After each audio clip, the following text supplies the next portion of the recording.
ಹರೇ ಕೃಷ್ಣ. ಯಾವುದೇ ಹಬ್ಬ ಆಚರಣೆ ಆಗಲಿ ಅದರ ಮಹತ್ವ ತಿಳಿದು ಆಚರಿಸಿದರೆ ಫಲ ಹೆಚ್ಚು.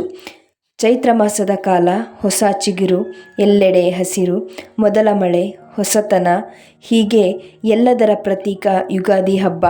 ಯುಗಾದಿ ಅಂದರೆ ಯುಗ ಪ್ಲಸ್ ಆದಿ. ಯುಗ ಎಂದರೆ ಹೊಸ ವರ್ಷ, ಆದಿ ಎಂದರೆ ಆರಂಭ, ಹೊಸ ಯುಗದ ಆರಂಭ ಎಂದರ್ಥ. ಯುಗಾದಿಯನ್ನು ಭಾರತದ ಹಲವಾರು ಕಡೆ ವಿವಿಧ ಹೆಸರುಗಳಿಂದ ಕರೆಯುತ್ತಾರೆ. ಶುದ್ಧ ಪಾಡ್ಯಮಿ, ಗುಡಿಪಾಡ್ವ, ಹೊಸ ವರ್ಷ, ಬೈಸಾಖಿ, ಹೀಗೆ. ಬೈಸಾಖಿ ಎಂದರೆ ನೆನಪಾಗುವುದು 1919ರಲ್ಲಿ ಜಲಿಯನ್ ವಾಲಾಬಾಗ್ ಸಾಮೂಹಿಕ ಹತ್ಯಾಕಾಂಡ. ಅದು ಒಂದು ರೀತಿ ಹೊಸ ಆರಂಭವೇ. ಸಾವಿರಾರು ಜನ ತಮ್ಮ ಪ್ರಾಣ ತೆತ್ತು ಭಾರತೀಯ ಸ್ವಾತಂತ್ರ್ಯ ಹೋರಾಟಕ್ಕೆ ಮುನ್ನುಡಿ ಬರೆದರು. ಅನೇಕ ಮಹತ್ವದ ಘಟನೆಗಳು ಪುರಾಣದ ಕಾಲದಿಂದಲೂ ನಡೆದು ಬಂದಿವೆ. ಬ್ರಹ್ಮಾಂಡದ ಸೃಷ್ಟಿ, ವಿಷ್ಣುವಿನ ಮತ್ಸ್ಯಾವತಾರ, ಶ್ರೀರಾಮನ ಪಟ್ಟಾಭಿಷೇಕ, ಹೀಗೆ ಹಲವು.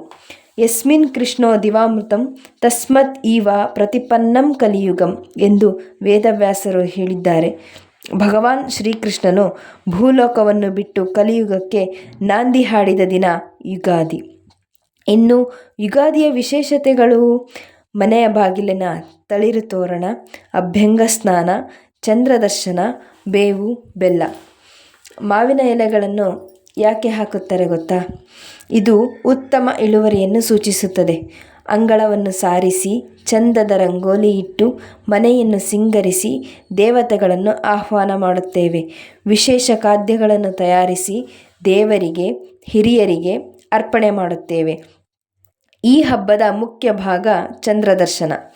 ಗಣೇಶ ಚಂದ್ರನಿಗೆ ಚೌತಿಯಲ್ಲಿ ಶಾಪ ಕೊಟ್ಟಿರುತ್ತಾನೆ. ಅವನನ್ನು ನೋಡಿದವರಿಗೆ ಈ ಶಾಪ ತಗಲುತ್ತದೆ. ಇದರ ವಿಮೋಚನೆ ಆಗುವುದು ಯುಗಾದಿ ಚಂದ್ರನನ್ನು ನೋಡಿದಾಗ. ಆ ದಿನ ಚಂದ್ರದರ್ಶನ ಮಾಡಿ ಹಿರಿಯರಿಗೆ ನಮಸ್ಕರಿಸಿ ಬಂಧು ಬಾಂಧವರು ಪರಸ್ಪರ ಶುಭ ಕೋರಿ ಬೇವು ಬೆಲ್ಲ ಹಂಚುತ್ತಾರೆ. ಬೇವು ಬೆಲ್ಲದ ವಿಶೇಷತೆ: ಜೀವನದಲ್ಲಿ ಕಷ್ಟ ಸುಖವನ್ನು ಸಮಾನ ಮನಸ್ಥಿತಿಯಿಂದ ಸ್ವೀಕರಿಸಬೇಕು. ಯಾವುದೇ ವೈಷಮ್ಯಗಳಿರಲಿ ಆ ದಿನ ಮುಗಿದು ಹೊಸತನ ಮೂಡಲಿ ಎಂಬುದು ಇದರ ಉದ್ದೇಶ. ಈಗಿನ ಯುಗಾದಿ ಎಲ್ಲ ನಾಮಕಾವಸ್ಥೆಗೆ ಮಾತ್ರ. ನನ್ನ ಬಾಲ್ಯದ ಯುಗಾದಿ ಎಷ್ಟು ಚೆಂದ ಗೊತ್ತಾ? ಕೆಲಸದ ನಿಮಿತ್ತ ಹೊರಗೆ ಇದ್ದು ಆ ದಿನ ಎಲ್ಲರೂ ಒಟ್ಟಿಗೆ ಸೇರಿ ಹಬ್ಬ ಆಚರಿಸುವುದು ಇನ್ನೂ ಕಣ್ಣಿಗೆ ಕಟ್ಟಿದಂತಿದೆ. ಮಕ್ಕಳೆಲ್ಲ ಅಭ್ಯಂಗ ಸ್ನಾನ ಮಾಡಿ ಹೊಸ ವಸ್ತ್ರ ತೊಟ್ಟು ಹೊಲದಲ್ಲಿ ಭೂಮಿ ತಾಯಿಗೆ, ಹಿರಿಯರಿಗೆ ನೈವೇದ್ಯ ಅರ್ಪಣೆ ಮಾಡಿ ಅಲ್ಲೇ ಎಲ್ಲರೂ ಒಟ್ಟಿಗೆ ಕುಳಿತು ಊಟ ಮುಗಿಸಿ ಮನೆಗೆ ಬಂದು ಹೆಣ್ಣು ಮಕ್ಕಳು ಚಂದದಿ ಸೀರೆ ಉಟ್ಟು ಹೊಸ ಚಂದ್ರನನ್ನು ಸ್ವಾಗತಿಸುವುದು ಎಷ್ಟು ಚೆಂದ ಅಲ್ವಾ? ಕಾಲ ಉರುಳಿದಂತೆ, ಮನಸ್ಸು ಕದಡಿದಂತೆ ಹಬ್ಬದ ಆನಂದ ಮರೆಯಾಗಿದೆ. ನಮಗೆ ಸಿಕ್ಕ ಭಾಗ್ಯ ನಮ್ಮ ಮುಂದಿನ ಪೀಳಿಗೆಗೆ ಇಲ್ಲ ಎನ್ನುವುದೇ ಬೇಸರದ ಸಂಗತಿ. ಮೇಲಾಗಿ ಹಬ್ಬಗಳಿರುವುದೇ ಆಚರಣೆಗಿಂತ ಸಂಬಂಧಗಳನ್ನು ಬೆಸೆಯುವುದಕ್ಕಾಗಿ.